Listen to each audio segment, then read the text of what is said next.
was insecure. I'd gained quite a bit of fat. That was one of the huge mistakes I made at the start of my fitness journey, is I would just say,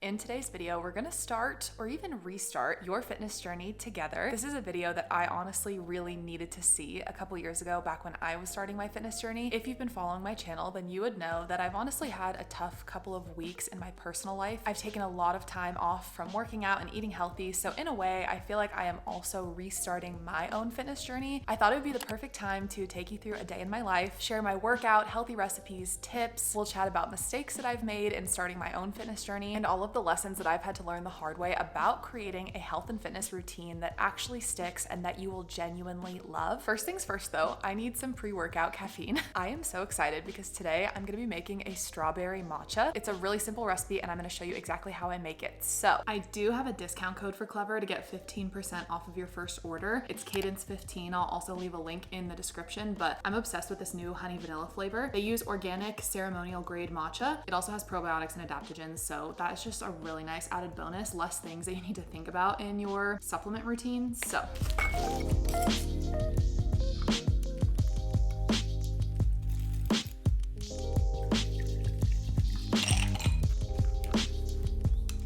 I know it's gonna be amazing, but let's give it a taste test.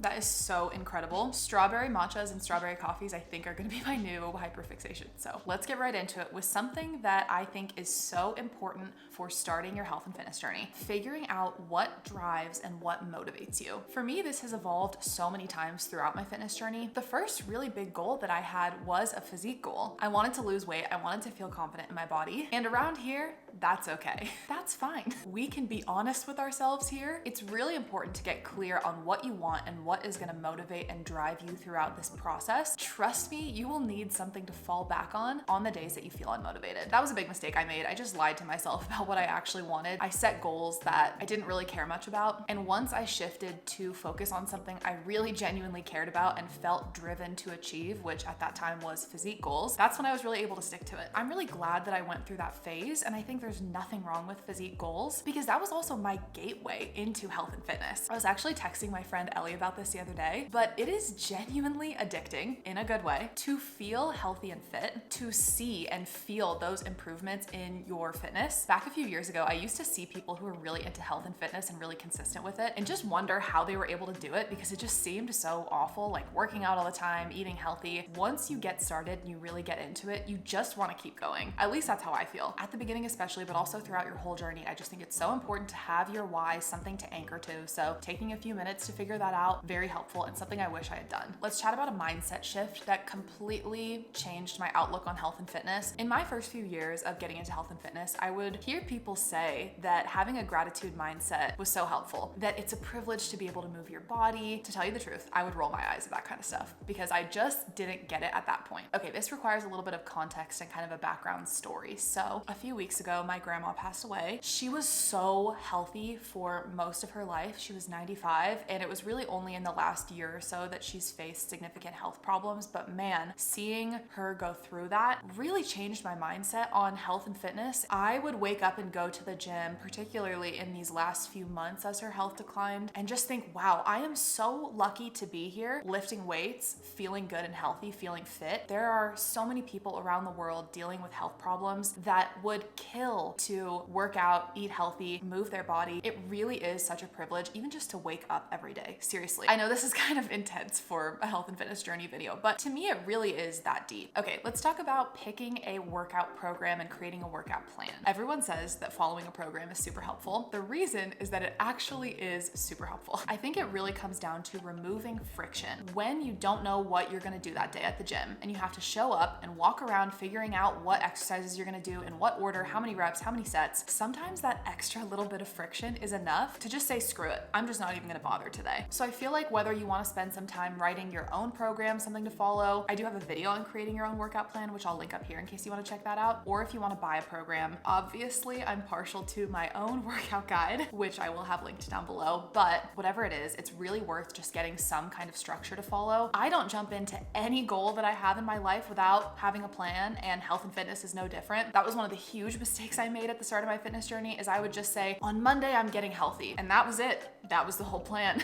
I would do random workouts but had no plan of specific goals that I wanted to achieve or adaptations I wanted for my fitness or my physique. I just didn't get great results from that. You can also download 7 days free from my workout program. I will link that down below as well. So it has an upper and lower body lift, one HIIT workout that's lower impact and more beginner friendly, a mobility flow, and a Pilates ab session. So you can kind of dabble in different training styles. I feel like these are a really great starting point if you want to start to build your workout routine. I'm gonna be doing the week 6 Pilates session from Ignite, my workout guide. I have done a terrible job of drinking this matcha because all I do is talk and talk and talk. I'm gonna finish this matcha and I will meet you for a Pilates session.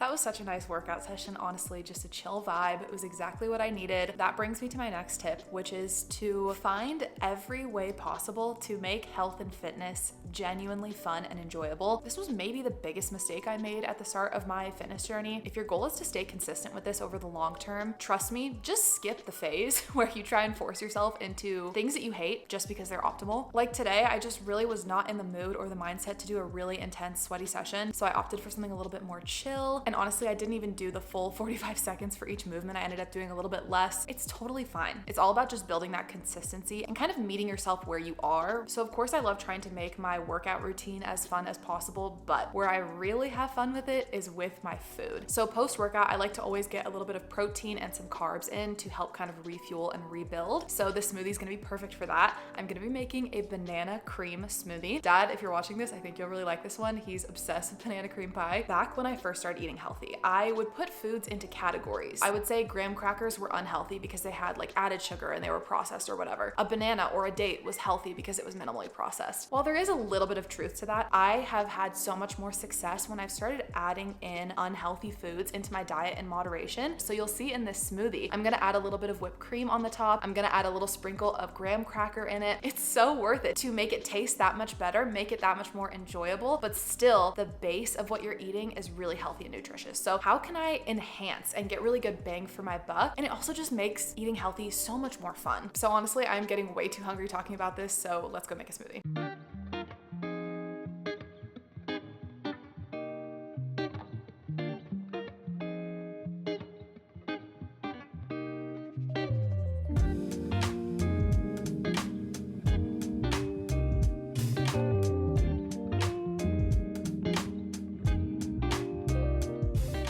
Overdid the cinnamon just a little bit, but otherwise this is absolutely incredible. When you get a little graham cracker crunch in there, oh my gosh, this seriously really does remind me of a banana cream pie. If it wasn't clear by my soaking wet hair, I just took a shower. We're gonna continue on the making things fun train, and we're gonna go to Anthropologie and pick up some cups. I don't know if they just came out with these or if they've had them for a while, but they have tall can versions of the Icon juice glasses. The tall can glasses are actually really nice to drink out of, like the curved top. Having a cute cup makes me so much more likely to make healthy food and drinks at home. And before you roll your eyes, okay, try putting a healthy soda, your supplements, your protein latte, your smoothie into a cute cup and tell me it doesn't make it more fun, more enjoyable, and make you look forward to it more. Because seriously, we are all just overgrown children. It's about the little things. In my opinion, it is always worth it. So let's go get some cute cups.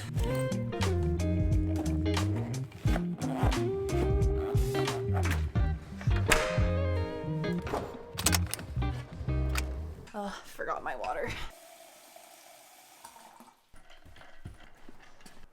Okay, now we can go. 2:30 p.m. on a Monday afternoon and people are driving like absolute maniacs. Anyway though, we made it.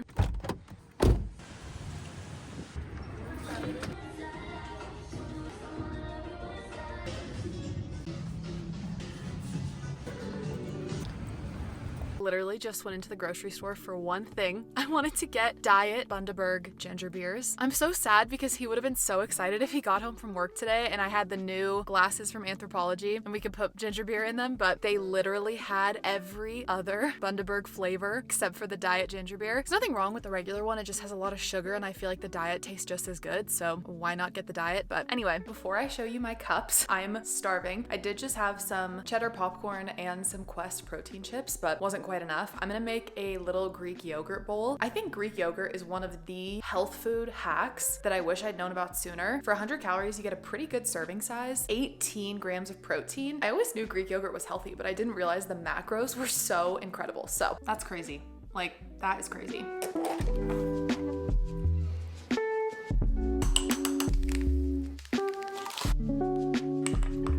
This granola is so insane. I picked it up at Costco. I just love the ingredients. I actually thought the macros were pretty good compared to other granolas that I had been looking at. The hit of salt goes so well with yogurt. I'm obsessed with this. Do have to break the scale out though, you know? It'd be like that sometimes. And these are gonna be my cherry on top. No health benefits, pure fun, but adding a couple chocolate chips on top of my yogurt makes me love yogurt. So it's that simple. Had to do a costume change because the hood on that jacket kept like pulling on my neck and it was overstimulating me so bad, so I just couldn't do it anymore. The front is cute, but the hood is just way too heavy and it always does that and just like chokes me. So gonna have my yogurt and do my cup haul. I'm gonna be honest here, these cups were not cheap.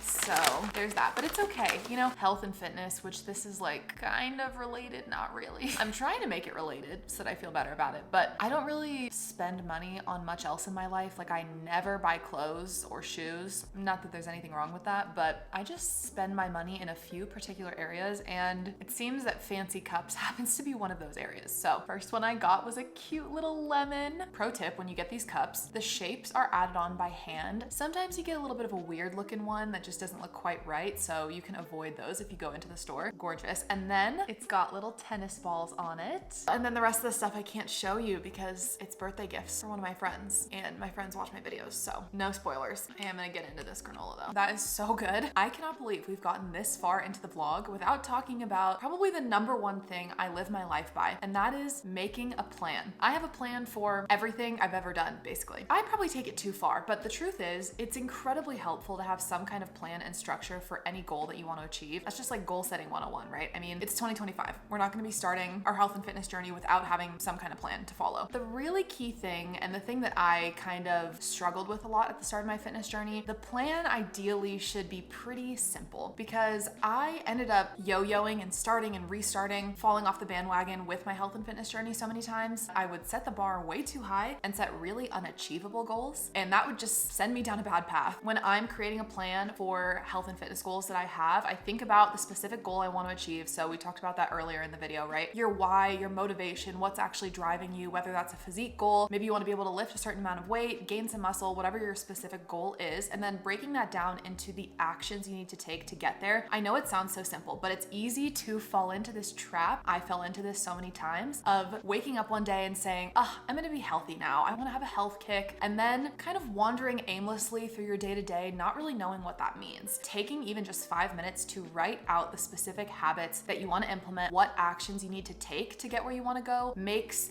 the biggest difference in the world. So I really highly recommend taking it one thing at a time and focusing on a specific area. So I have tons and tons of ideas for this because there's so many different things you can focus on when it comes to your health. But one example, if you want to start with nutrition, let's say, would be to focus on protein, fiber, and eating more whole foods. Or if that feels overwhelming for where you are right now, just pick one of those 3 things that you want to focus on. If you want to work on your fitness, I really like setting consistency goals where I have a certain number of sessions I want to hit each week. And I'm not so much worried about how long or how intense those sessions are, but just that I'm getting all of them done. To be honest with you, this is the kind of thing I would roll my eyes at a couple years ago. But let's be honest here, I was not hitting my fitness goals back then, okay? If you're anything like me and you hear that and maybe you're type A, you're an overachiever, and you're just like, no, I want to go all in and go crazy, give that a try if you want. In my experience, that never works. I white knuckle it. I try so hard to make that work. It's never worked out for me. So my next tip is that there are no rules. And let me explain what I mean. Myself 2 years ago, when I was starting my fat loss journey, I created all of these rules around what I thought it meant to be healthy. People who are healthy don't eat chocolate or candy. They drink black coffee with maybe a splash of almond milk or something, but definitely no sweetener. They don't eat pizza or pasta or bagels. Like, I just had all these arbitrary categories. Truly, there are no rules when it comes to eating healthy, and there are so many different ways that can look. A lot of people online will demonize certain foods, ingredients, or food groups. There are some key principles we do need to adhere to, right? We need to be on target with our calories for whatever our goals are, right? We cannot defy the laws of physics, people. Calories in, calories out, it does matter depending on your goals, right? We do need to get protein and fiber in. It is ideal to be eating less processed foods. We need to be hitting our micro and macronutrients as well. But outside of those key principles, there are so many different ways that you can live a healthy lifestyle. And what works for me is not necessarily going to work for you. I do not want to live in a world where I am not scooping out a tablespoon of Trader Joe's caramel into my morning iced latte, okay? I do use ultra filtered protein milk, so I'm getting a little bit more of a protein hit, but there is absolutely no world where my coffee's unsweetened. No chance, okay? And I'm not gonna make the argument that my big, huge spoonful of caramel is the healthiest thing in the world, because I know it's not. But I have found a way to prioritize that and maybe find other swaps in my diet to make space for that. Okay, clearly I can't multitask and talk and eat at the same time. It's been 20 minutes and my yogurt is approaching room temperature, which is frightening to say the least. So I'm gonna finish that, and then I have a few more tips. One of the really funny things about Greek yogurt is that was the tiniest little cup of yogurt, right? It's so filling. You would not believe how filling it is. If you're eating a high protein, high fiber diet, you get to feel so full all the time, which is amazing. I'm a grown adult. I do not want to feel hungry, okay? The funny thing about getting into health and fitness is that you have to act like you're healthy before you actually are healthy in order to get there. Back a couple years ago, I had just gained about 30 pounds of fat in a very short period of time after graduating college because I was just really neglecting my health, struggling with the kind of post-grad adjustment. In order to start my fat loss journey, I had to start taking my workouts really seriously, going to the gym a lot, working out at a high intensity, eating really healthy. I was focused on my nutrition. I had to start acting healthy and doing all the right things, but the reality I was in was very different. I felt really uncomfortable in my body. I was insecure. I had gained quite a bit of fat. My clothes didn't fit. And I also just felt really unfit while I was working out. I remember feeling embarrassed when I would get on the bike and do my biking workouts because I was breathing so hard and sweating so much because I just wasn't really in great shape. And that's really hard. I feel like we don't talk about that enough, that you have to start taking those steps and actions before you can see the benefit from it. And there's gonna be a mismatch between your actions and habits and your reality for quite a bit of time. And I think during that period, it's really easy to feel discouraged, feel awkward, cringy, like give up. It just is weird. Here's another example. Back when I started my YouTube channel, I had to set up my camera and say, hey guys, welcome back to my channel, when I had 0 subscribers, okay? That's not true. I had 2. I subscribed to myself from another account that I had, and my boyfriend had subscribed to me as well. But that's how you get started on YouTube, right? None of us are just born with 10,000 YouTube subscribers. We all start from somewhere, and you have to start creating videos like people are gonna watch them, like people care about what you have to say before they actually do. And that's really awkward and really weird. A really cool way to think about it is to just ask yourself, how would I act right now in this situation if I was healthy and fit? If I'd already achieved the physique or the fitness goals that I have? What would my healthy version of myself do? Because the truth is, deep down, I think we all know. There are some habits that I'm, working on right now. I know what I need to do to become my best self. You know what? I'll just share it. Why not? I need to go to bed earlier and wake up earlier. I've been sleeping in until 8 o'clock, which is fine. I'm glad I'm getting good sleep, but I feel great when I wake up at 6 a.m. The sun is rising earlier. We're coming into the spring and summer. I need to wake up earlier. I also need to get back on my tracking. I've taken a couple weeks off from really tracking my food or focusing on my nutrition at all. And at this point, I'm just being a little bit lazy with it, to be honest with you. I think when we really are honest with ourselves, we know what we need to do. And it's so easy to spend all of this time researching. And I think that's great. I think that's super helpful, but there is a point where it's you know what to do. You just need to get out there and do it. And you don't need to watch more YouTube videos about, this, that, and whatever. And that is to my own detriment as someone who makes YouTube videos about those exact topics. But I think one of the most important things is to just really take it one step at a time, because it's easy to overcomplicate it, right? But reaching your health and fitness goals is just a culmination of all of these tiny steps that we take. I have a goal right now to improve my running. It's a really big, scary goal because I'm a terrible runner and I've tried to do this before and failed. I would love to do a high rocks at some point in the future, maybe not this year. I don't know if I'll be able to quite get there, but the way that I get there is actually very simple and straightforward. It's going on a couple of runs each week and making sure those runs are getting progressively more difficult each time. That's all it comes down to. I could keep talking about this for hours and hours. This is just one of my favorite favorite topics. And by the way, I'm so honored to be a part of your health and fitness journey in any small way. I really hope you can leave this video feeling motivated and inspired, because when I think back to myself 2 years ago when I first started my fat loss journey, really my health and fitness journey of just transforming my life, I am so grateful to that version of myself for taking those steps, even though it was challenging and uncomfortable and awkward. It took so much energy to just keep pushing, even when I hadn't seen results yet, even when it was difficult. It's hard to imagine what my life would be like if I hadn't taken that leap. So if you're in the same boat, hopefully that will give you the nudge that you need to get started. Honestly, life is just way too short not to get out there and get after it. If you have a certain goal, you got to do it, okay? If you have any questions, if there's anything else I can help with, please leave a comment and let me know. And you guys just bring so much positivity and joy into my life, and I'm just so grateful. So thank you so much. I love making videos for you. Thank you so much for watching. I really hope you enjoyed this video. If you did and you'd like to see more from me, make sure to subscribe, because I upload new videos every week, hopefully twice a week from now on. Hold me to that. And I will see you next time.